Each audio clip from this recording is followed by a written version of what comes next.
This is an ABP Life podcast.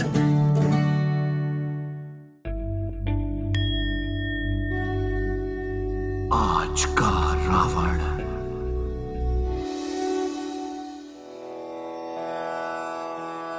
Lanka में भिन्न भिन्न जाति के लोगों का गमन आगमन तथा लंका में उनके निवास की प्रक्रिया अपने चरम पर थी।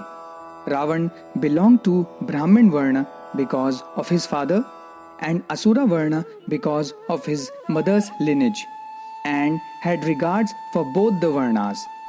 परंतु लंका में भिन्न भिन्न वर्गों के लोगों में सामंजस्य न होने के कारण लंका को कई बार बहुत सी आंतरिक झड़प व टकराव का सामना भी करना पड़ा। Hello everyone, welcome to the 8th episode of Ravana series और मैं हूं आपके साथ गौरव। एक तरफ रावण और उसका प्रशासन लंका में शांति स्थापित करने में प्रयासरत था, तो दूसरी ओर मंदोदरी के पिता माया was helping Ravana's administration in revamping Lanka and its infrastructure. Mahabaleshwar में शिवलिंग की स्थापना भी की गई।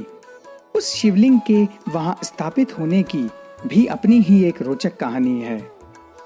एक बार मां केकसी की इच्छा अनुसार रावण भगवान शिव से शिवलिंग के लिए आग्रह करने कैलाश जाता है। वहां रावण के नंदी के साथ उग्रता भरे व्यवहार तथा कैलाश को अपने हाथों से उठाने जैसे तुच्छ कार्य के पश्चात भगवान शिव रावण से क्रोधित होकर उसे सबक सिखाने के लिए अपने पैरों से रावण की कनिष्ठ उंगली कैलाश के नीचे दबा देते हैं। रावण पीड़ा से करहाता हुआ कुछ समय पश्चात भगवान शिव की वंदना हेतु शिव तांडव स्तोत्रम गाता है तथा भगवान शिव उससे प्रसन्न होकर उसे शिवलिंग दान में देते हैं तथा उसे सचेत करते हैं कि किसी भी अवस्था में रावण उस शिवलिंग को भूमि पर रखने की गलती ना करे, क्योंकि ऐसा करते ही वह शिवलिंग उसी स्थान पर स्थापित हो जाएगा। परंतु वह शिवलिंग रावण के लंका वापस जाते समय कुछ अप्रत्याशित कारणों की वजह से महाबलेश्वर में ही स्थापित करना पड़ता है तथा इस प्रकार होती है महाबलेश्वर टेम्पल की स्थापना। उसके पश्चात भगवान शिव को समर्पित कीथेश्वरम मंदिर तथा कोनेश्वरम मंदिर की स्थापना भी की जाती है। समय बीतता जाता है तथा कुछ समय पश्चात रावण के सबसे छोटे पुत्र अक्षय कुमार का जन्म होता है, जिसे बड़ी धूमधाम से पूरी लंका में मनाया जाता है तथा दूसरी ओर मेघनाद भी अब बड़ा हो चुका था और लंका का कार्यभार संभालने के लिए तैयार भी था। रावण अपने राजभवन में आया ही था कि एक गुप्तचर उसे आकर राजा जनक द्वारा आयोजित स्वयंवर के बारे में बताता है। वह बताता है कि राजा जनक ने अपनी पुत्री सीता के लिए वह स्वयंवर का आयोजन किया है तथा विश्व भर के सभी शक्तिशाली राजाओं को उसमें आमंत्रित भी किया गया है। यह सुनकर रावण तुरंत अपने मामा मारीच के साथ मिथिला जाने की योजना बनाता है।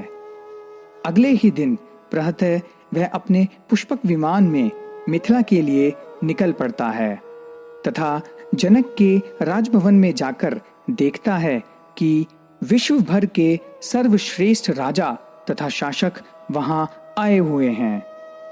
जनक गुरु विश्वामित्र, जिन्होंने गायत्री मंत्र की रचना भी की थी, उस सभा की अध्यक्षता कर रहे थे। वे सभा में त्र्यंबका धनुष के बारे में बताते हैं, जो स्वयं भगवान शिव ने जनक के पूर्वज देवरथ को दान में दिया था। ऋषि विश्वामित्र कहते हैं कि सभा में उपस्थित जो भी राजा उस पूजनीय धनुष को उठाकर उस पर प्रत्यंचा चढ़ा देगा, उसका विवाह जनक पुत्री सीता के साथ संपन्न किया जाएगा। One by one, best of the best warriors and kings tried stringing the bow, but couldn't even lift it let alone breaking it into two. इससे पहले कि राजा जनक के धैर्य व उदासीनता का बांध टूटता, राजसभा के दूसरे कोने से भगवान राम, जो लक्ष्मण तथा अपने गुरु वशिष्ठ के साथ वहां आए हुए थे, आगे बढ़ते हैं तथा त्र्यंबका धनुष को प्रणाम कर उसे उठाकर बहुत ही आसानी से उस पर प्रत्यंचा चढ़ा देते हैं। यह देखकर एक और राजा जनक की खुशी का ठिकाना ना रहा, तो दूसरी ओर वहां सभी उपस्थित राजा वह दृश्य देखकर आश्चर्यचकित रह गए। कुछ ही क्षणों पश्चात भगवान परशुराम, जिनके पूज्य भगवान शिव का वह धनुष था, राजसभा में प्रकट होते हैं। क्योंकि त्र्यंबका धनुष परशुराम के सबसे प्रिय आराध्य देव शिवजी का धनुष था, उन्हें उसके टूटने पर क्रोध आ जाता है। उनके क्रोध की अग्नि को शांत करने के लिए गुरु वशिष्ठ राम को भगवान परशुराम के पास भेजते हैं।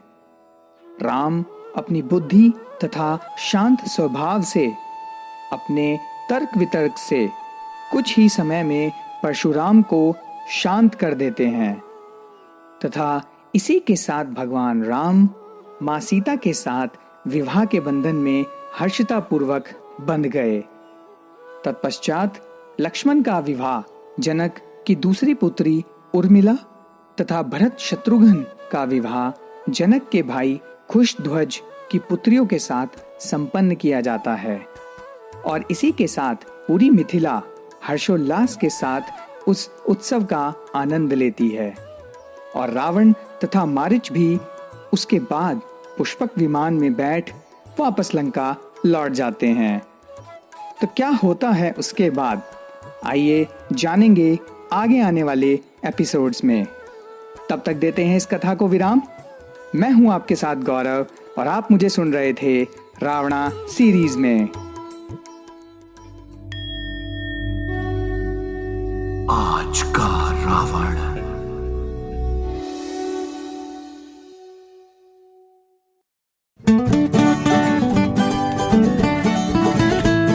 This is an ABP Life podcast.